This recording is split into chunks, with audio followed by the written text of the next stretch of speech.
Olá pessoal, tudo bem? Sejam muito bem-vindos. Eu sou o Juliano Godoy e este aqui é o Imigrantes, um podcast que conta a história de brasileiros e suas aventuras no exterior.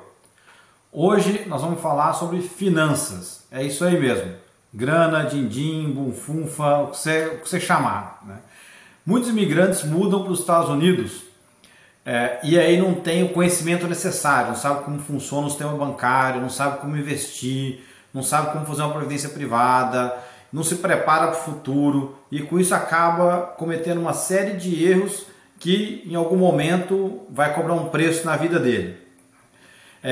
E aí por isso, para ajudar esses imigrantes que vêm para cá e não sabem muito bem como gerenciar, né, como manejar o dinheiro aqui, eu fui atrás de um brasileiro que já morou em vários países, então ele tem experiência de imigrante também em outros países, mas já está aqui nos Estados Unidos há mais de 11 anos. E agora, através de sua profissão, que é um Financial Advisor, ele ajuda brasileiros a se prepararem financeiramente para o futuro. Meu convidado de hoje é o Samuelson Drummond, e ele vai tirar todas as dúvidas que a gente tem sobre como investir nos Estados Unidos. Quem quiser aprender, se liga até o final, vai ser um papo super bacana. Não esquece de ir lá, dar um like no canal, comentar e compartilhar. Samuelson, tudo bem? Prazer ter você aqui com a gente. Prazer é todo meu, Juliano. Obrigado pelo convite.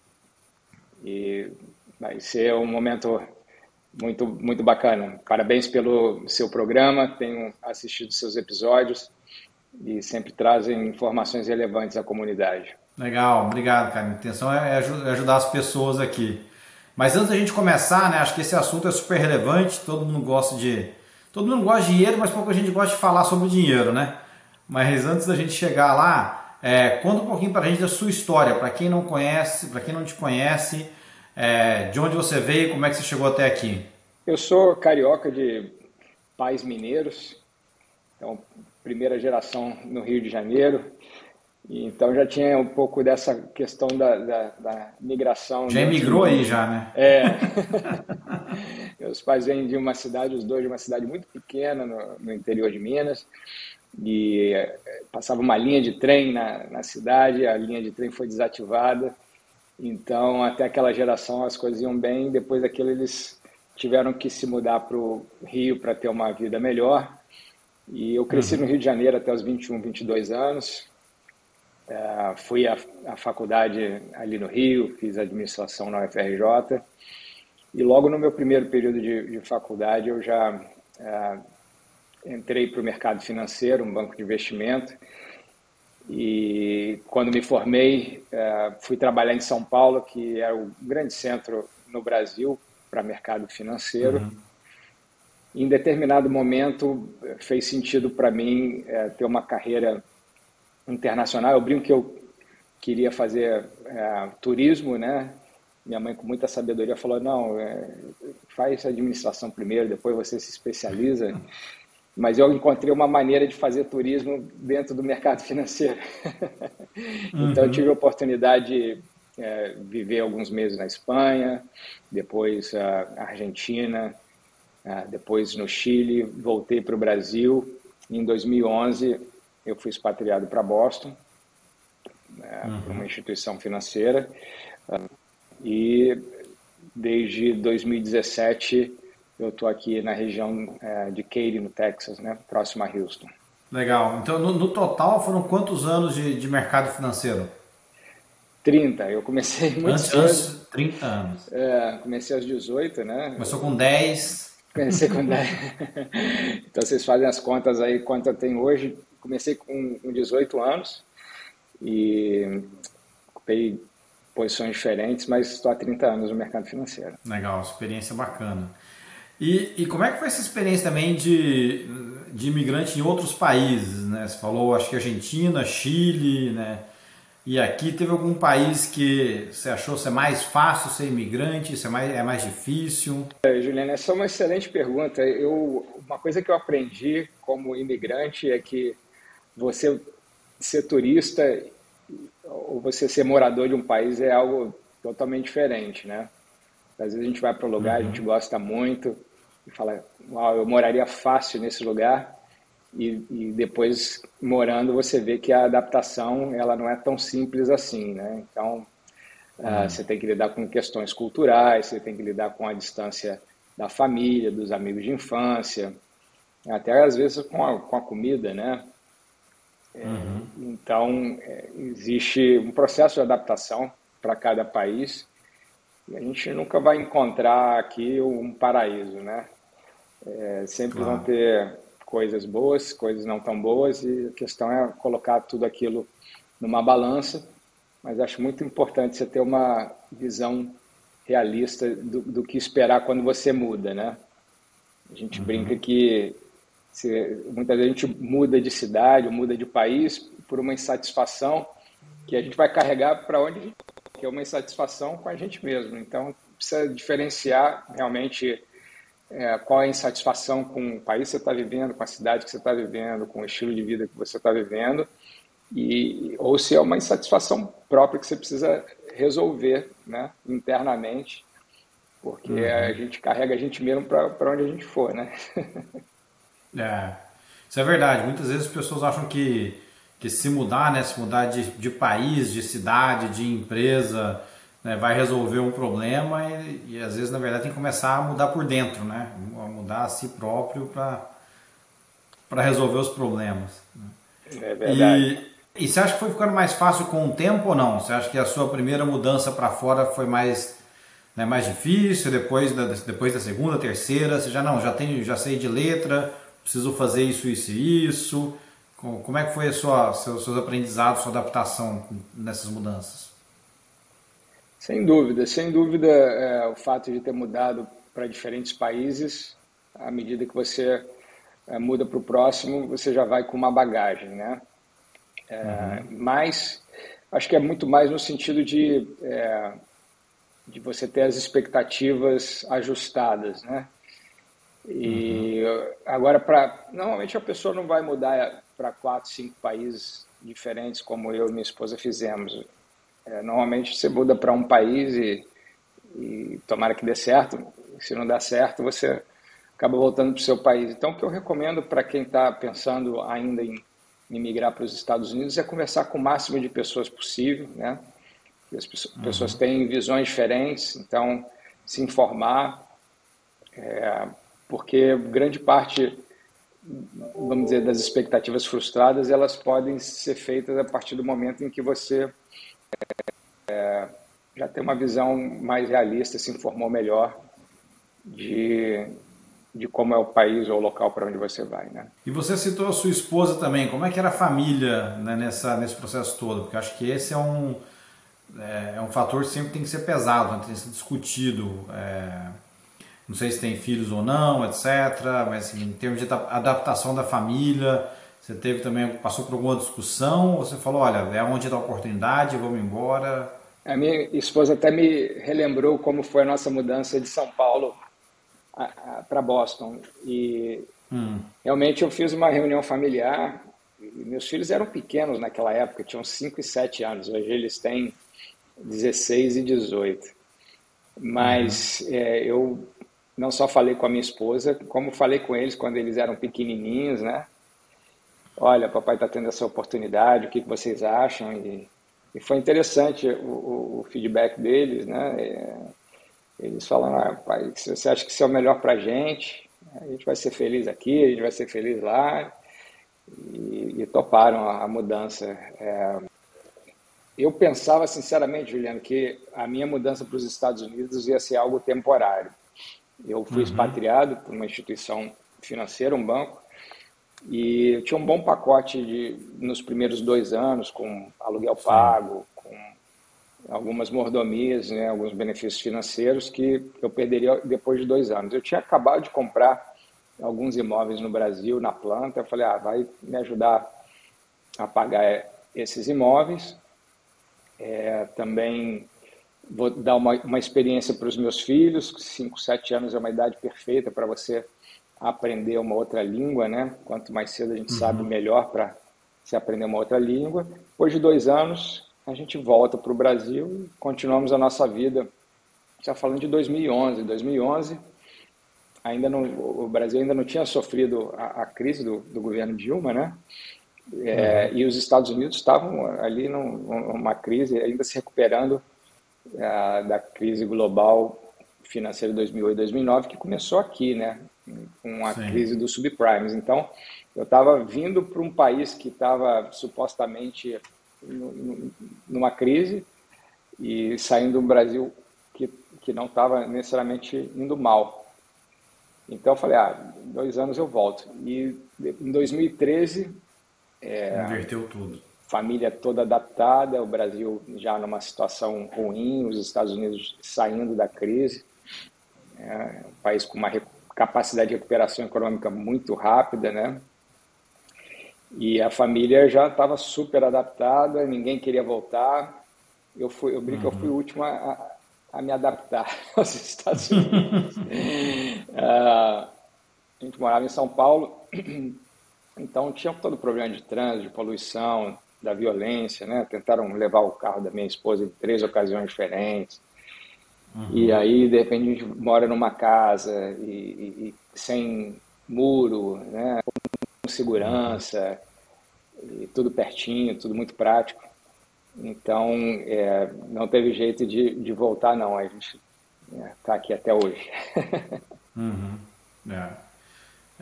Os planos vão mudando, né? E a gente tem que saber se adaptar, né? Conforme as coisas vão Verdade. acontecendo. E Samuelson, você falou que está há 30 anos no mercado financeiro, mas em banco foram quantos anos?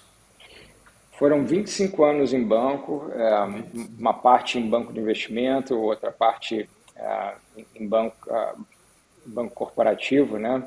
Trabalhando com grandes empresas e universidades. Também teve uma parte em produtos, em seguros. E há 5 anos eu estou numa corretora, né, que a gente chama um brokerage firm, como financial advisor nos Estados Unidos. Mas acaba que é quase um negócio próprio, né? Você tem que ter sua carteira de clientes, você tem que, né? Então você acaba sendo meio que talvez um microempresário nesse sentido, assim, né? Sim, é muito mais empreender do que estar dentro de um banco, de uma grande corporação, onde você tem salário e bônus. Quando você é um financial advisor, você está prospectando os seus clientes, né, e estabelecendo esse relacionamento de longo prazo. Eu falo com os meus clientes que meu objetivo é ser um médico, como aqui nos Estados Unidos a gente chama o primary physician da parte financeira, alguém que, independente de onde eu esteja, né, se eu já estou no hospital A, B ou C, a confiança e o relacionamento é muito mais comigo do que com a instituição, né? E é o que eu percebo no dia a dia. Existe realmente um vínculo muito grande porque é uma intimidade. De certa forma, eu preciso entender onde a pessoa está financeiramente, os ativos que ela tem. A gente conversa sobre os sonhos futuros, né? Como que a pessoa pensa em passar a parte da aposentadoria, como ela vê a aposentadoria. As pessoas veem a aposentadoria de uma forma muito diferente.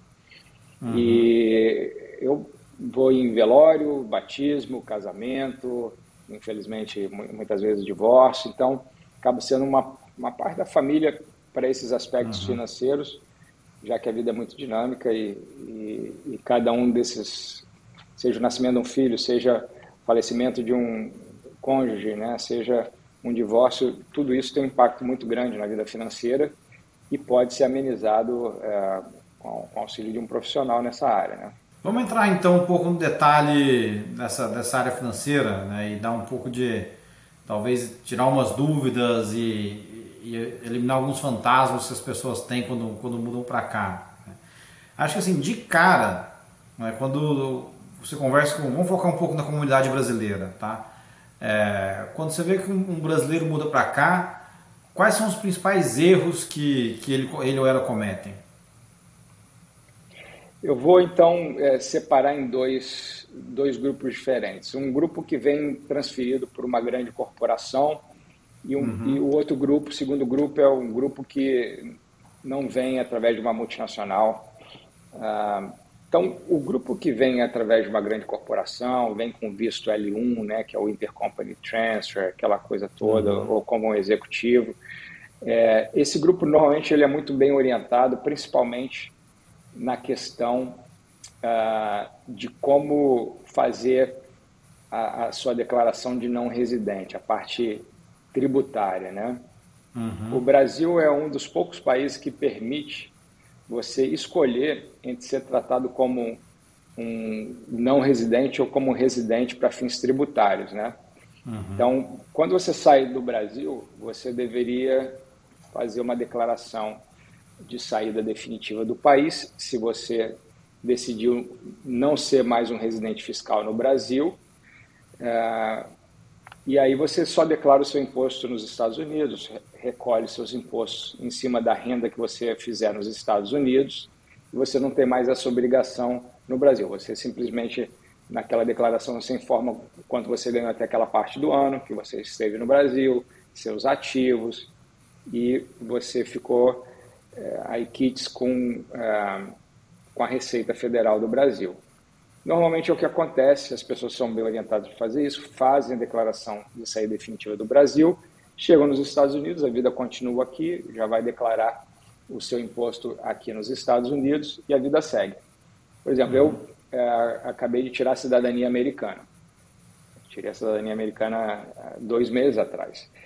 Então, para onde eu for no mundo, eu vou ter que fazer uma declaração aqui nos Estados Unidos. Pagar imposto aqui, os Estados Unidos até morrer. Não te dá essa possibilidade. A única possibilidade é você abrir mão da cidadania americana, que já aconteceu com algumas pessoas que, enfim, decidiram deixar de morar aqui por várias razões, mas os Estados Unidos não te dá essa possibilidade que o Brasil dá ao cidadão brasileiro.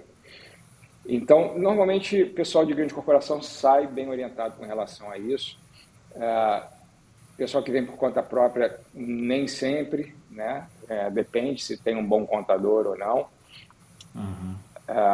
A parte que eu vejo que é comum aos dois e que normalmente não é bem orientado é com relação às contas bancárias. Eu diria que a pessoa que é bem orientada com relação às contas bancárias no Brasil é realmente uma exceção. É 1 a cada 10 pessoas que entendem que precisam também mudar o seu status com relação à questão no Brasil. A gente, quando, por exemplo, sai do Brasil e faz a declaração de saída definitiva, a gente passa a ser tratado pelas instituições no Brasil como um não residente também.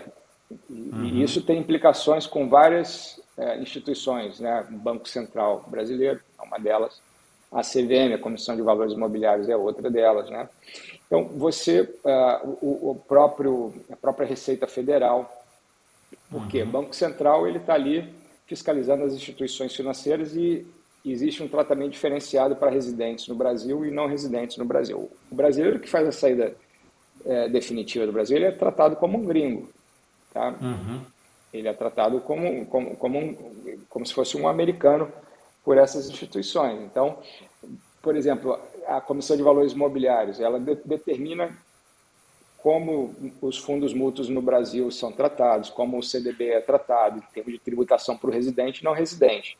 Então, você tem um impacto de tributação por produto, você tem um impacto do ponto de vista da instituição que regulamenta as instituições financeiras, que é o Banco Central do Brasil, e você tem um impacto tributário, que é o impacto pela Receita Federal do Brasil, que é responsável por recolher o imposto adequado, que é diferente a apuração do imposto de um não residente para um residente.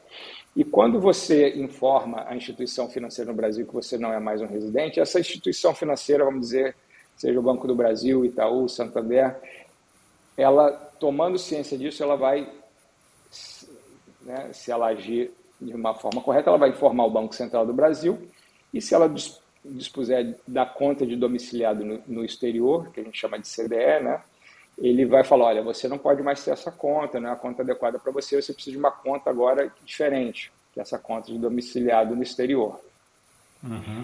Valores pequenas movimentações, você ainda consegue manter sua conta normal, recebe um aluguel, né, vai deixar o seu dinheiro parado ali na poupança, num CDB, normalmente isso não é um problema. Mas se você tem aplicações financeiras em fundos mútuos, né, se você tem ações, se você tem produtos financeiros, aí é que começam a surgir os problemas. E aí, onde muitas vezes as pessoas não têm o domínio, não têm o conhecimento, não fazem, não informam a instituição financeira, porque a partir do momento que você manda uma carta timbrada, né, para a tua instituição financeira, a tua obrigação terminou. Se a instituição financeira não informar o Banco Central, não te aconselhar a mudar, você de certa forma, cumpriu a Tá sua isento. Uhum. responsabilidade, né?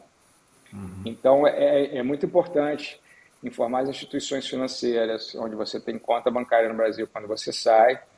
É comum ver multas? Não, mas eu já vi. Quando as multas vêm, elas são grandes, tá? Então, quem não faz isso, está, de certa forma, correndo um risco de ser multado aí futuramente, em especial pela Receita Federal do Brasil. Entendi. Tá bom. Então, o pessoal que saiu, que está aqui, fica atento a comunicar ao banco lá no Brasil qual é o seu status, né? Apesar de que acho que Exatamente.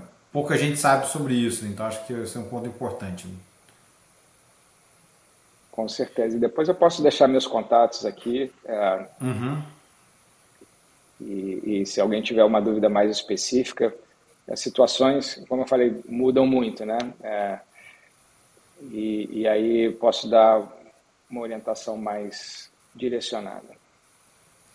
E aí, para quem tá no, vamos falar um pouco de remessa de recurso então. Para quem está no Brasil e quer mandar recurso para cá, pensando em vir para cá, qual que é a melhor maneira de fazer? É via banco?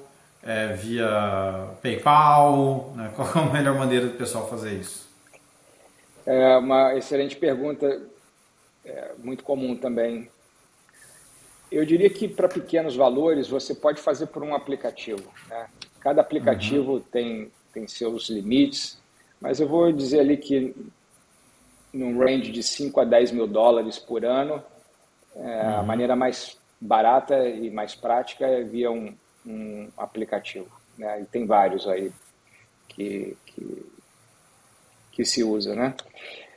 Para valores maiores, eu recomendaria utilizar uma instituição financeira, né? Que aí você faz isso via International Wire Transfer. É um processo onde você fecha câmbio no Brasil através dessa instituição.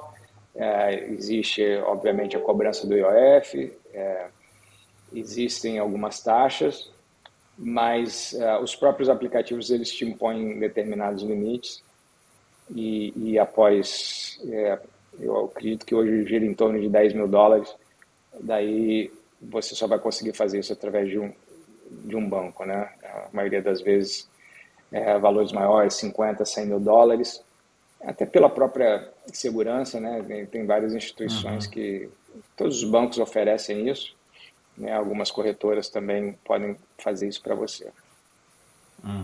Entendi. E para quem ainda mora no Brasil, consegue abrir uma conta bancária aqui para investir aqui ou não? Você tem que ser residente nos Estados Unidos? Olha, você consegue, mas são poucas instituições que oferecem isso. Tá? O mais comum é você conseguir abrir uma conta bancária. O pessoal às vezes vai para a Disney, entra lá no Bank of America e abre uma conta bancária e consegue ter acesso aos produtos que um banco oferece, mas pelo status de não residente, a maior parte dessas grandes instituições, grandes bancos americanos, como os maiores são Chase, Bank of America e Wells Fargo, eles não aceitam abrir uma conta de investimento para não residentes. Então, são plataformas muito específicas para você investir como não residente. Né? E, inclusive, conheço algumas, acho que se alguém estiver na situação e quiser contactar, eu posso explicar melhor a diferença. É muito complicado a gente recomendar alguma coisa assim, porque depende da necessidade, do tamanho, da quantidade de investimentos. Tem gente que tem, sei lá, 5, 10 mil dólares para investir, tem gente que tem 5, 10 milhões de dólares para investir, e para cada uma desses indivíduos, né, vai fazer sentido uma instituição diferente. Tá? Eu aqui na Eduardo, na empresa que eu trabalho atualmente, só trabalho com residentes, né? Só com residente. Só com residentes nos Estados Unidos. Qual o perfil dos seus clientes hoje aqui? A maioria é americano ou tem brasileiro? Muito estrangeiro também, hispânico? Grande parte é brasileira. Eu me especializei em cuidar do brasileiro que vive aqui, porque conheço o mercado financeiro no Brasil, conheço o mercado financeiro aqui, tenho contatos de contadores, advogados no Brasil, contatos de contadores, advogados aqui nos Estados Unidos. Então, acabou sendo um diferencial para mim. Tenho clientes americanos, tenho clientes de outras nacionalidades, mas acaba que realmente onde eu mais consigo agregar valor é para a situação do expatriado que está aqui, do imigrante que está aqui, que muitas vezes tem ativo nos dois países, ou se só tem ativos aqui, pode ser que no futuro volte para o Brasil e vai precisar de alguém para cuidar do dinheiro dela aqui nos Estados Unidos. Então, eu diria que hoje mais de 50% dos meus clientes são brasileiros. Entendi.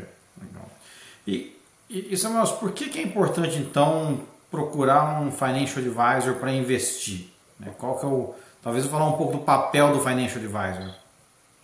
É ótima a sua pergunta, Juliano, porque, na minha opinião, tem algumas profissões que são mais óbvias, outras menos óbvias, né? Eu caracterizaria o financial advisor nas menos óbvias, porque se você quebra um braço, você vai procurar um ortopedista, você não vai tentar consertar o seu braço sozinho, né? Se você quebra um dente, você vai procurar um dentista. Mas tem algumas profissões, por exemplo, você está com alguma questão emocional que você precisa resolver. Muitas vezes a gente vai ler um livro, a gente vai tentar resolver de forma própria. Existe um profissional, né, um psicólogo, que pode te ajudar a ganhar velocidade nesse processo, né, ganhar profundidade nesse processo. E o financial advisor na minha opinião, é a mesma categoria. Tem gente que prefere cuidar por conta própria do seu dinheiro e não delegar isso para um profissional que está há 20, 30 anos no mercado e acompanhou vários ciclos e Acho que é só abrir uma conta no Robinhood e sair comprando e vendendo ação. Exato. Não tem nada de errado em você começar fazendo dessa forma, né? Normalmente é assim que se começa no mercado financeiro, até porque o financial advisor não vai ter condição de cuidar de uma conta de 5, 10 mil dólares, que a gente tem uma certa limitação de capacidade, né? Mas a partir do momento que você cresce, que aquilo ali passa a ser um patrimônio relevante para você, é importante você contar com um profissional que é especializado nisso, né? E que está fazendo isso, respirando isso o dia inteiro, né? E o financial advisor não é só a pessoa que vai investir o seu dinheiro, tem um componente de planejamento importante, as metas são diferentes, né? Muitas vezes são contraditórias, às vezes você tem o mesmo dinheiro e você precisa definir quanto você vai colocar para a sua aposentadoria, quanto você vai colocar para, por exemplo, enviar um filho para uma universidade, o quanto você vai destinar para um fundo de emergência, o quanto que você vai utilizar da sua renda para parte de proteção, que são seguros, né, principalmente vida, o long-term care e o disability, que é um tripé aí para te proteger de qualquer situação adversa na vida, né? Então é pensar a defesa, ataque, um bom plano financeiro, que nem um jogo de basquete. Tem que pensar ataque, economizar, crescer na carreira, investir bem o seu dinheiro, mas tem a parte da defesa também que você precisa pensar o que acontece se o principal provedor falece, né? Ou tem um problema de saúde que impede de continuar trabalhando, gerando aquela renda, né? Ou se futuramente, na velhice, tem um problema crônico, um Alzheimer, um Parkinson, ou mesmo um acidente que uma boa parte da sua economia pode ser consumida ao longo desses últimos anos de vida. Então, são situações que, quando a gente é mais novo, a gente acha que é o Superman, né, a Mulher Maravilha, e acha que isso nunca pode acontecer com a gente, mas à medida que os anos vão passando, a gente vai vendo pessoas ao nosso redor, às vezes um familiar, um amigo, que passam por esse tipo de situação e que se tivessem feito um plano completo, não precisariam deixar a sua família numa situação muitas vezes ruim, né? Então, me ajuda a pensar no seguinte, né? Aquela pessoa que está ouvindo a gente aqui, né, falou, caiu a ficha, falou, preciso me preparar, né? Entendi, nunca sei o que vai acontecer amanhã, preciso procurar um financial advisor para me ajudar nesse processo, né? O que você recomenda essa pessoa a perguntar? Como selecionar um bom financial advisor? O que ela tem que saber, né? Uma coisa você não pode atender todo mundo, vai todo mundo te procurar, vai chegar uma hora que você não vai conseguir atender todo mundo, né? O que você vai falar para as pessoas? Olha, pergunta essas 3, 4 coisas aqui para ter certeza que está contratando alguém competente nessa área. Excelente. Eu recomendo que, em primeiro lugar, exista uma boa química, né? Fazendo um paralelo com a questão do médico, eu não vou no médico aqui, a não ser que eu tenha um problema mais urgente, que eu não possa viajar no Brasil. Eu prefiro o grau de atenção, a profundidade que os médicos brasileiros, por exemplo, me dão. Então, eu tive algumas situações que eu fiz isso. Eu deixei para tratar determinadas situações quando eu ia para o Brasil e tinha minha pessoa de confiança lá. Eu acho muito importante essa pessoa ser uma pessoa de confiança, não só de quem procurou, mas que, pelo menos ao longo do tempo, o cônjuge também, de alguma forma, se envolve nessa relação. E eu tenho vários clientes que, por exemplo, são americanos ou são europeus, vivem aqui, mas são casados com brasileiros e que me escolheram como financial advisor porque ele quer alguém que seja capaz de se comunicar não só com ele, mas com a esposa também, caso aquela pessoa falte, né? Então, é importante ter essa química, essa confiança, da mesma forma que quando você vai no médico, você tem que contar o que está acontecendo com a sua saúde, né, nos detalhes, e ter liberdade para falar com transparência a respeito da sua saúde. Quando você tem um financial advisor, você tem que ter essa transparência também de falar sobre as suas finanças para que o serviço possa ser um serviço bem feito, completo, o diagnóstico ser bem feito e o resultado futuro ser um bom resultado. Então, confiança número 1, afinidade com o marido, de preferência com a esposa também, algo que eu sempre tento fazer. Normalmente, o homem é o que eu sinto, é a pessoa que normalmente cuida das finanças num casal brasileiro. Americano é um pouco diferente, é um pouco melhor dividido, mas a mulher tende a ficar um pouco de fora, principalmente quando não está trabalhando full time, né, quando está cuidando mais da casa e das crianças. E eu tento sempre trazer para o jogo também, porque é importante os dois serem educados financeiramente, porque a gente nunca sabe o dia de amanhã, né? E, obviamente, a competência técnica, a pessoa saber o que está falando, ter experiência, né? E eu acho que esse lado da competência técnica também é primordial, né? Entendi. Tem uma coisa que eu ouvi também depois de ter mudado para cá, e no Brasil, eu confesso que eu não sei nem se existe isso, né? Quando eu estava no Brasil, eu nem tinha volume para investir que fosse necessário um financial advisor. Mas, enfim, aqui, tudo que eu leio sobre essa indústria fala que tem que procurar alguém que seja um agente fiduciário, né? O que é um agente fiduciário, né? E como saber se o agente é fiduciário? Por que isso é importante? O agente fiduciário é aquele que coloca o interesse do cliente em primeiro lugar, né? Que faz recomendações que sejam 100% adequadas à necessidade do cliente, ao perfil de risco do cliente, né? E que tenha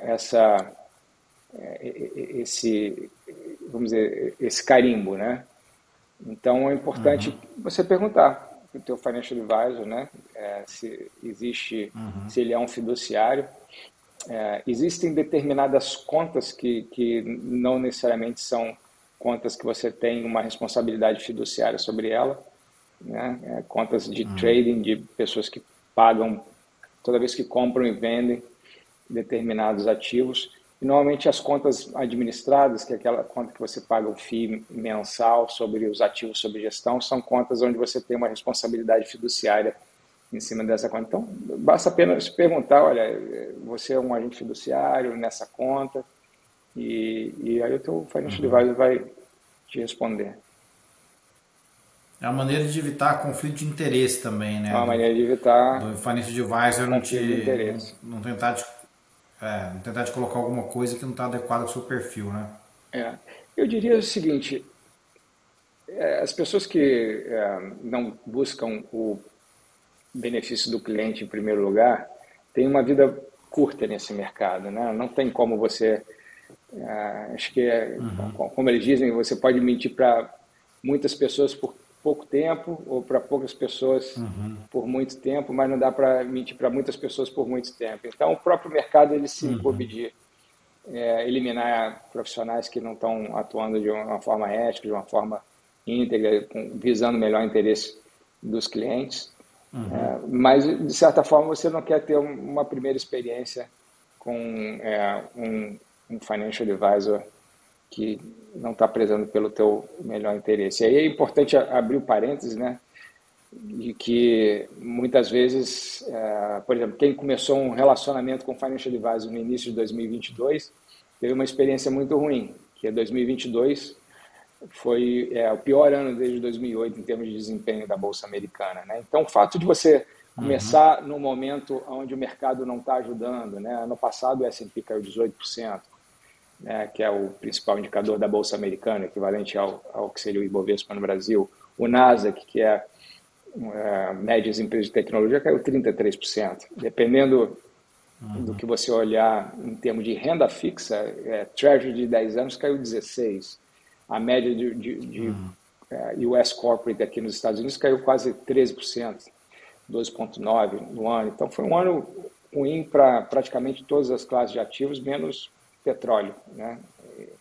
Então, se você... Às vezes você pode começar o relacionamento com um financial advisor num ano que não é um ano bom para investimentos em geral. Mas isso não quer dizer que ele está fazendo pior para você. Quer dizer que foi um ano ruim de mercado e que está todo mundo sofrendo, alguns mais, outros menos, né? Mas eu acho que no longo prazo a gente tem a percepção de quem são as pessoas que estão realmente preocupadas com a gente, com o nosso futuro, com os nossos ativos.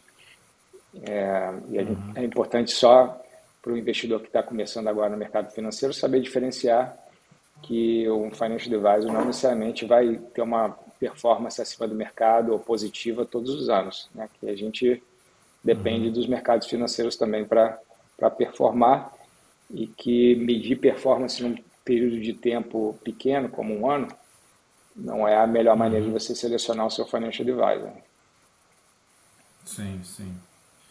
E se você citou taxa também, né? Você falou, olha, tem a taxa fixa, etc. Geralmente, como funciona a remuneração do financial advisor? Ele é um percentual do valor investido, ele depende dos ativos que você tem, né? Para a pessoa estiver pensando sobre isso também. Tem vários tipos de remuneração, vai depender do tipo de conta que você tem, mas eu diria que se a gente puder padronizar, ele vai depender normalmente dos ativos sobre gestão, né, que você tem. Mas é difícil um pouco falar de como que é essa remuneração, porque os modelos são muito diferentes, viu, Juliano? Eu acho que o melhor modelo sempre vai ser o do ganha-ganha. Então, Sim. acho que o que é importante medir é o seguinte: esse é o modelo de remuneração, o modelo ganha-ganha, o modelo onde, se o cliente estiver ganhando mais, o financial advisor vai ganhar mais, né? E aí vira um ganha-ganha que não só para cuidar do seu dinheiro, mas para qualquer negócio é o ideal, né? E o Mas contrário no também, né? downside, o investidor. É isso que eu ia falar. No downside, o investidor não está protegido, né? Porque você deu o exemplo do ano passado, né? O mercado foi ruim, mas a maioria dos financial advisors tem um flat fee. E aí, enfim, apesar do seu portfólio ter caído 20%, você continuou pagando aquele 1%, sei lá, para o seu financial advisor, né? É verdade, mas você está pagando por cento sobre menos dinheiro, né? Então, não deixa de ser um interesse do Financial Advisor tentar fazer com que a tua performance seja cada vez melhor, né? É. E aqui é um exercício matemático, não estou querendo defender a classe, não, é matemática. Quer dizer, se você tem ali US$ 1 milhão e eu conseguir transformar esse US$ 1 milhão para 1.200.000, bom para você, bom para o Financial Advisor, está cobrando 1% em cima de 1.200.000. Se esse 1 milhão foi para 800.000, esse 1% vai ser cobrado, vamos dizer, em cima desses 800.000, não é bom para ninguém. Então, não existe um incentivo para o Financial Advisor de que você perca dinheiro, de assumir mais risco para você perder dinheiro. Eu, por exemplo, eu não gosto de performance, né? No Brasil, hoje em dia, ainda existem os fundos que cobram 20% de performance acima do indicador, acima do Ibovespa. É uma taxa de administração mais performance. Nesse tipo de produto, você tem um incentivo a assumir mais risco, né? Por quê? Poxa, é da performance. Na verdade, uma boa parte da remuneração pode ser a performance. E tem estudos aí acadêmicos falando sobre isso, né? Então, aquela performance é, de certa forma, um viés, um bias, né, como a gente chama, para você assumir mais risco. Independente se aquele cliente é um cliente que tem 30 anos de idade ou 70 anos de idade, entendeu? Um cliente de 30 anos de idade, ele pode assumir mais risco. Um de 70 não deveria assumir tanto, entendeu? Mas se você tem um fundo com performance, você, de certa forma, pode ter... Você está assumindo risco sem saber, né? Às vezes até sem saber, né? Você pode ter um incentivo por parte do gestor de assumir risco, porque ele está procurando aquele 20% de performance acima do Ibovespa, entendeu? Voltando um pouquinho numa das coisas que você falou de seguros, né? Eu acho que também é uma diferença muito grande para o Brasil, porque, de novo, não sei se era só eu, mas quando eu estava lá, para mim era assim, era o seguro do carro, seguro da casa. Aqui o seguro ele tem toda uma estratégia diferente, né? Não só o seguro de vida, mas tem também o desabítico que você falou. Talvez dá uma visão geral para a gente aqui sobre, de novo, os principais seguros que as pessoas têm que ter aqui e por quê. Sim, o seguro é uma parte fundamental, né, de qualquer plano. Vamos dizer, o básico é um seguro de vida, né, principalmente quando você está criando uma família, quando você está ali com filhos pequenos, pagando um mortgage, ainda com uma série de compromissos financeiros futuros, como mandar os filhos para college. Então, essa pode ser mais complicada se ao invés de duas rendas for uma renda só, né, um provedor só. Então, o que eu faço normalmente com os meus clientes, uma análise dos compromissos financeiros, né, se tem dívidas, se não tem dívidas. Dentro dessa dívida tem um mortgage, qual que é a renda daquela pessoa, se acontece alguma coisa com ela, quanto tempo a esposa precisaria para estar numa situação financeira mais confortável, a idade dos filhos, né? Quanto que aquela pessoa gostaria de deixar para cada filho para mandar para o college. A gente sabe que é um negócio caro aqui nos Estados Unidos. Eu brinco com os meus filhos que são adolescentes, eu tenho um no college e o outro para ir ano que vem, que normalmente o último compromisso financeiro de um pai com filho é o casamento, né? Que você quer, de certa forma, ajudar ali no casamento. Mas a gente tenta, pelo menos, até terminar o college, e as pessoas pensam de uma forma muito diferente, né? Alguns querem pagar integralmente, outros querem que o filho tenha uma certa responsabilidade, outros acham que o filho tem que assumir totalmente esse custo de college, muitas vezes porque o próprio pai fez isso, né? Assumiu o custo da própria faculdade. Então, é entender cada cabeça, entender o que faz sentido para cada indivíduo, e aí determinar um valor de face daquele seguro, determinar o tempo que aquela pessoa quer fazer o seguro. Tem basicamente dois tipos de seguro nos Estados Unidos, né? Ou em geral, de vida, que é o temporário e o permanente. e você pode ter um dos dois ou um mix dos dois, né? Não cabe aqui entrar nos detalhes, mas cada um tem uma finalidade diferente e um custo diferente. Então, a primeira coisa que a gente vê é realmente o seguro de vida, para que se acontecer alguma coisa, a família fique ali resguardada, né? E depois o disability, né? Que se você tiver algum tipo de debilidade física, né? Você possa, que te impeça de trabalhar, que você possa continuar tendo algum tipo de renda até que você se qualifique para esse benefício via Social Security americano. Depois o que a gente chama de long term care, já que ser cuidado na velhice pode custar muito dinheiro dependendo do tipo de enfermidade que você tiver. Então, a minha família mesmo, a gente teve que lidar com falecimento precoce, no caso do meu pai, né? E que não tinha um seguro de vida. E que se tivesse teria ajudado bastante, né? Dado mais tranquilidade ainda para minha mãe. E no caso da família da minha esposa, o meu sogro, ali um pouco mais de 40 anos, foi diagnosticado com Parkinson. Então, é um caso de life insurance, um caso de long-term care, né? E foi pesado para minha sogra, né? Porque ele viveu muitos anos, mais de 20 com Parkinson. Então, graças a Deus, ele tinha uma boa aposentadoria, pai do governo, era auditor fiscal, mas basicamente a renda dela toda ia para enfermeiro, tratamento médico, né?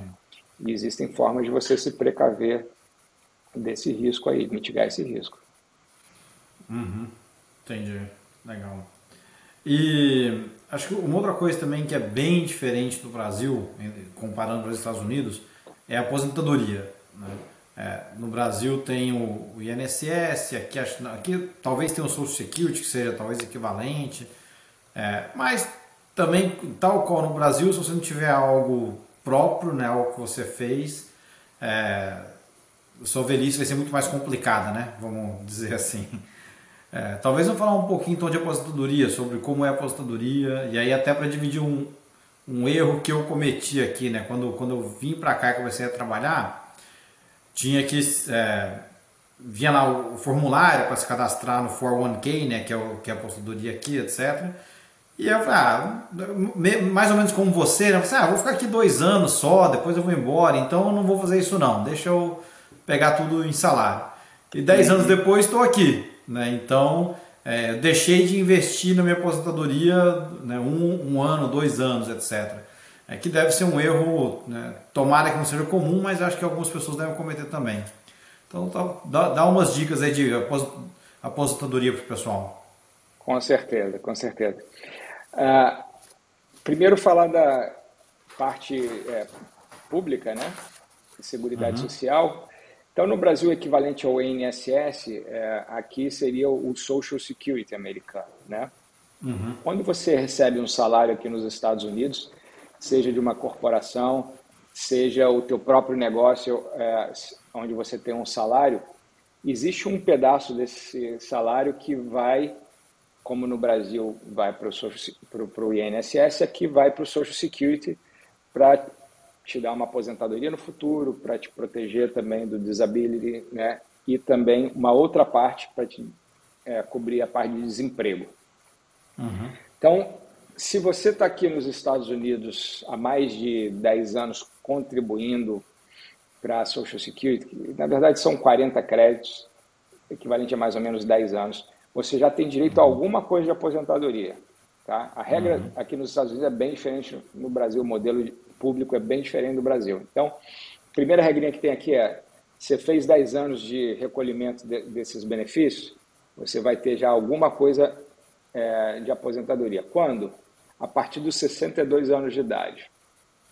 Tá? Então, a partir dos 62 anos de idade, você já pode dar entrada na aposentadoria. Existe aqui uma figura do Full Retirement Age, né, que varia entre 66 e 67. Se você está mais perto da aposentadoria, 66 e alguns meses. Como a gente está na faixa dos 40, o Full Retirement Age é 67. E você pode esperar até os 70 anos para pedir aposentadoria via Social Security. Os valores são muito bons, tá? É bem diferente do teto do Brasil. Full Retirement Age aqui, você pode ganhar $3.100 por pessoa, tá? Se você contribuiu por 35 anos no teto do teu Social Security. Então, não é um negócio desprezível, nem todo mundo conhece, eu diria que poucas pessoas entendem de regra de Social Security. De novo, é uma das formas que eu tento ajudar os meus clientes a planejar no futuro, porque é parte importante na maioria das famílias para uma boa qualidade de vida no futuro. E além de ter essa questão das regras do Social Security, eles medem uns 35 anos. Então, se você, por exemplo, está nos Estados Unidos há menos de 35 anos, você não vai ter a aposentadoria integral, né? Você vai ter uma proporção desses 35 anos. Existe, no entanto, um acordo entre Estados Unidos e Brasil, que é importante saber. Quando você pede a sua aposentadoria aqui, informa que você já trabalhou no Brasil, o Social Security americano vai, consulta no Brasil o INSS, e existe algumas regrinhas aí que também não entra no escopo do que a gente vai falar hoje, mas para saber que existe esse acordo, não é um acordo de dinheiro, o dinheiro não sai do INSS Brasil e vem para cá e te ajuda, mas tem muito mais a ver com o tempo de contribuição. Meio que reconhece os anos de serviço. Exato, Entendi. às vezes isso daí te ajuda a qualificar para os 10 anos mínimos aqui dos Estados Unidos, né? Mas muitas vezes também, se você recebe uma aposentadoria no Brasil e recebe aqui, o Social Security aqui nos Estados Unidos vai acabar te pagando um pouco menos, porque no Brasil você recebe uma aposentadoria. Então, existe esse acordo, um acordo de outubro de 2018, tem um documento específico falando sobre isso, que eu normalmente divido com os meus clientes, que é parte do nosso planejamento. Mas é um documento que você pode também fazer o download disso na internet, só botar lá Agreement between the United States and Brazil, Social Security Administration, e você vai encontrar esse documento. Legal. A outra questão que você me falou é sobre a parte de aposentadoria privada, né? E aí também, aqui a gente tem a figura do 401k, que seria uma previdência privada no Brasil de uma grande corporação. Normalmente são as médias e grandes corporações que oferecem esse benefício. Existe o que a gente chama de matching, né? Então, às vezes você contribui ali 3 a 8% é o que eu vejo normalmente, né? Mínimo 3, máximo 8%, quando é uma empresa que dá um benefício muito grande em termos de matching. E você bota um determinado valor, a empresa bota um determinado valor. E isso é um negócio que tem que ser feito, né?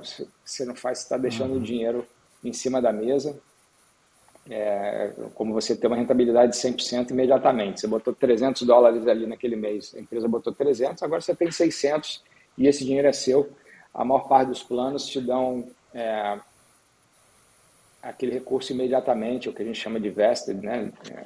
Tá vested no plano. Então, é algo importante de se fazer, né? Porque quando você vê, você já tem uma boa quantidade de dinheiro acumulado ali, tem benefícios fiscais, esse dinheiro cresce, que a gente chama tax deferred, né? Então, você não está pagando imposto naquelas aplicações, recebe dividendo, compra, vende, e você não paga imposto enquanto esse dinheiro está dentro do 401k. Tem outros programas também, como o IRA, o Individual Retirement Account, que é bem parecido com o 401k, que tem o mesmo benefício. Então, é um outro assunto, uma outra linha aí, que a gente também poderia falar por muito tempo sobre isso. Tem que fazer um episódio só disso, só. Mas é que é importante saber que o brasileiro pode contar tanto com a aposentadoria pública quanto a privada aqui nos Estados Unidos. E tem alguns benefícios atrelados à pública, como o Medicare, né? A qualificação para você ter a saúde, no caso a partir dos 65 anos, que é o Medicare, o benefício do governo, né? O mesmo critério de qualificação para Medicare é o critério de qualificação para o Social Security. que é ter esses 40 créditos, equivalente a aproximadamente 10 anos de contribuição para o Social Security. Entendi, tá bom. Samuel, para a gente talvez mudar de assunto um pouco, sair desse individual, dá um pouquinho aí da sua visão sobre o mercado. Tem vários assuntos que estão rolando por aí, inflação alta, recessão vem ou não vem, acabou de sair o resultado do PIB que surpreendeu todo mundo. Vocês estão trabalhando com um cenário mais otimista, mais pessimista aí para 2023? Está sendo um ano interessante, porque em dezembro havia um pessimismo grande com relação a ser um ano com uma recessão. E, de fato, se você olha uma parte das análises, né, te dá uma probabilidade de recessão para os próximos 12 anos, aí na ordem de 60% de probabilidade 12? de uma recessão. Que dentro dos próximos 12 meses deveria ter algum tipo de recessão. Isso. Desculpa, eu falei anos? Você falou anos, eu assustei. Ficar 12 anos em recessão, estou enrolado. Nos próximos 12 meses, existe uma probabilidade aproximadamente de uns 60% de alguma recessão nos Estados Unidos, né? Essa semana saiu o dado de PIB aqui nos Estados Unidos, do último trimestre do ano passado, que veio em 2,9% de crescimento, acima do que o mercado esperava. Então, essa indicação de recessão ela existe em outros indicadores, mas, por enquanto, a economia continua em expansão, né?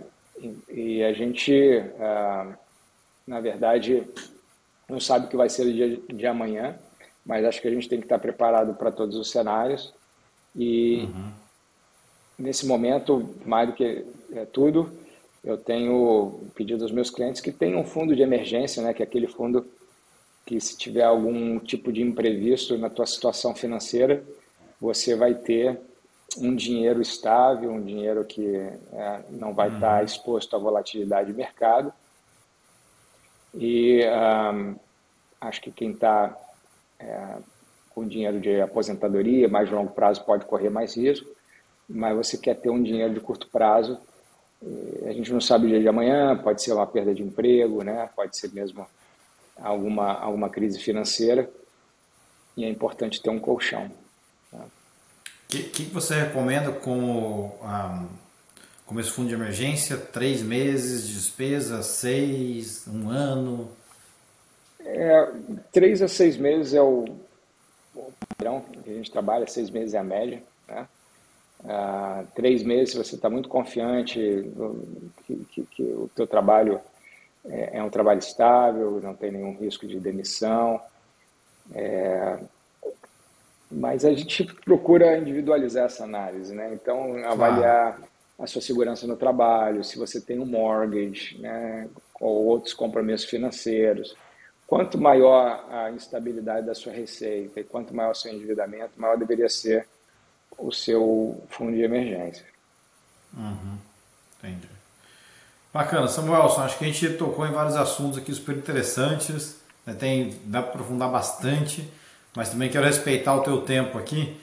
Mas só para a gente finalizar, eu tenho meu quadro que eu brinco, são as rapidinhas. Então são 4 perguntinhas, meio que fala assim, a primeira coisa que vier na sua cabeça, né?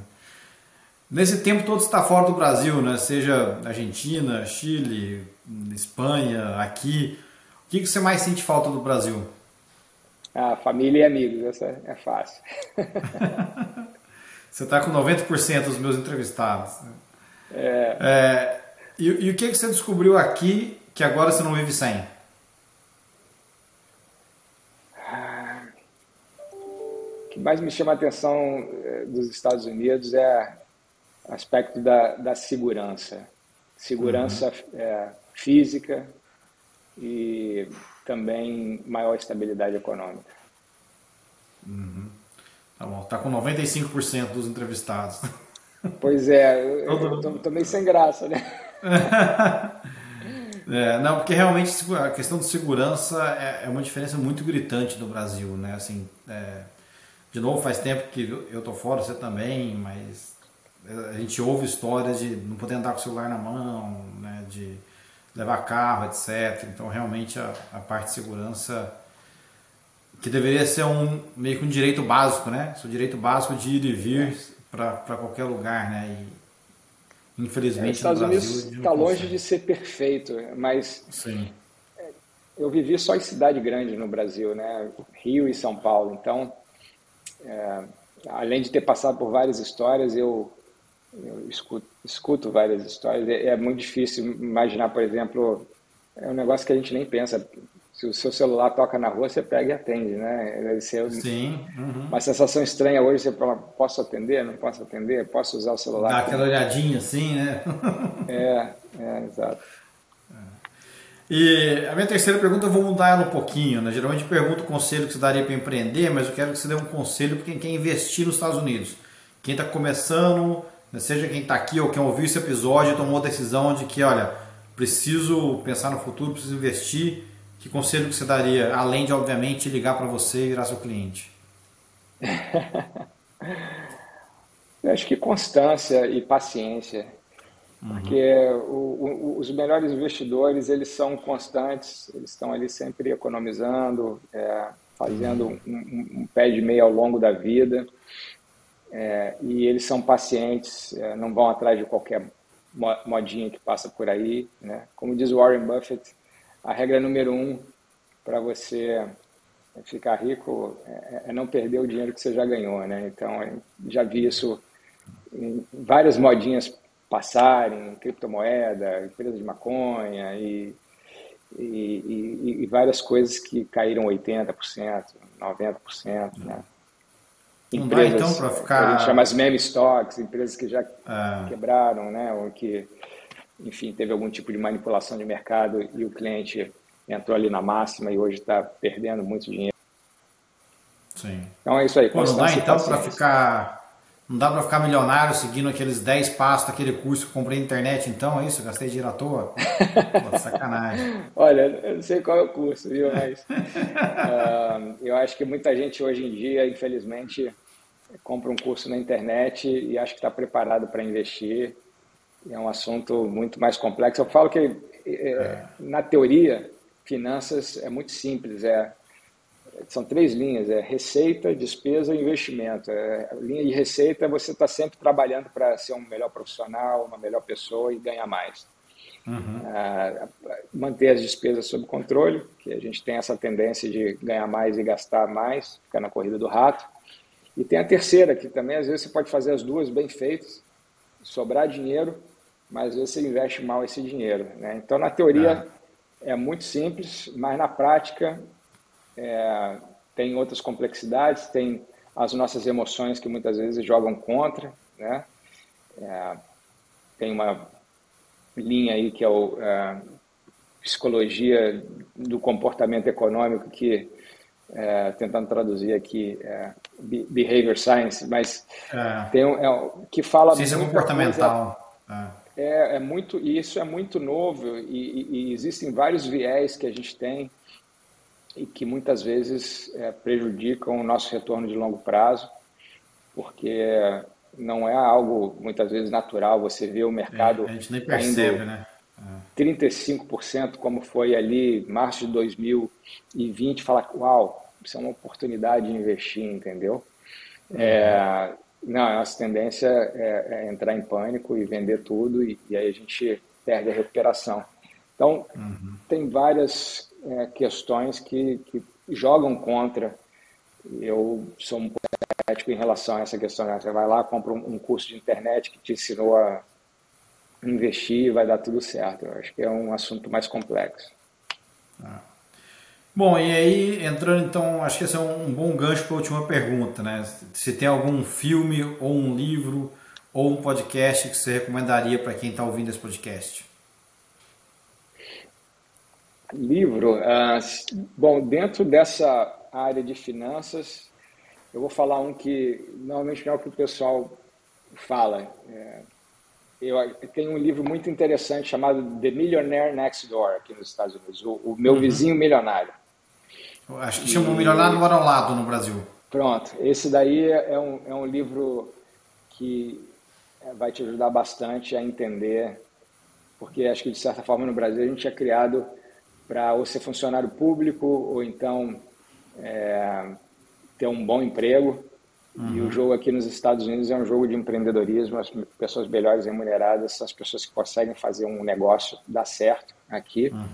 Eu brinco que qualquer negócio nos Estados Unidos que você seja capaz de atender bem o seu cliente e ter seu cliente vale alguma coisa, você consegue negociar aquilo ali, de uma empresa de limpeza até uma empresa de serviço.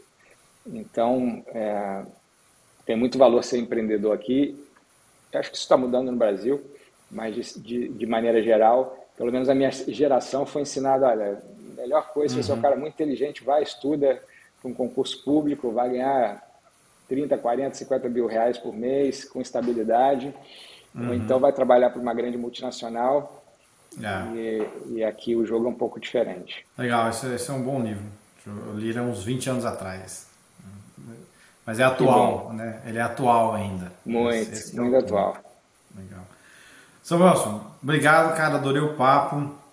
Muito obrigado por dividir esse conhecimento todo com a gente aqui. Acho que é super relevante. O prazer foi todo meu. Obrigado pelo convite e pela confiança, Juliano. Antes da gente ir embora, onde o pessoal te acha? Quem quiser entrar em contato, quem quiser, deixa aí agora assim, toda a sua informação aí. Olha, meu celular é o 617-959-2563. Vou repetir. A gente põe no episódio. 959-2563. E vou passar meu e-mail particular, é o samuelsondrummond@gmail.com. Drummond com M só. samuelsondrummond@gmail.com. Legal. A gente coloca também na descrição do episódio o pessoal entrar em contato com você e tirar dúvida, virar cliente, etc. Tá ótimo. Obrigado, Juliano. Que isso, obrigado você. Queria agradecer também, agradecer a todo mundo que acompanhou a gente aqui, que viu esse episódio. Eu sempre digo que o tempo é o bem mais importante que a gente tem. Então o fato de você ter passado esse tempo aqui com a gente me enche de orgulho e de gratidão. Você também me acha no LinkedIn, Juliano Godoy, no Instagram, @jg.julianogodoy, no YouTube, youtube.com/imigrandes. Vai lá, deixa um like no canal, compartilha, tem muita informação bacana aqui, não deixa passar não. E é isso aí, gente, eu fico por aqui, até a próxima, valeu, tchau. Tchau, tchau.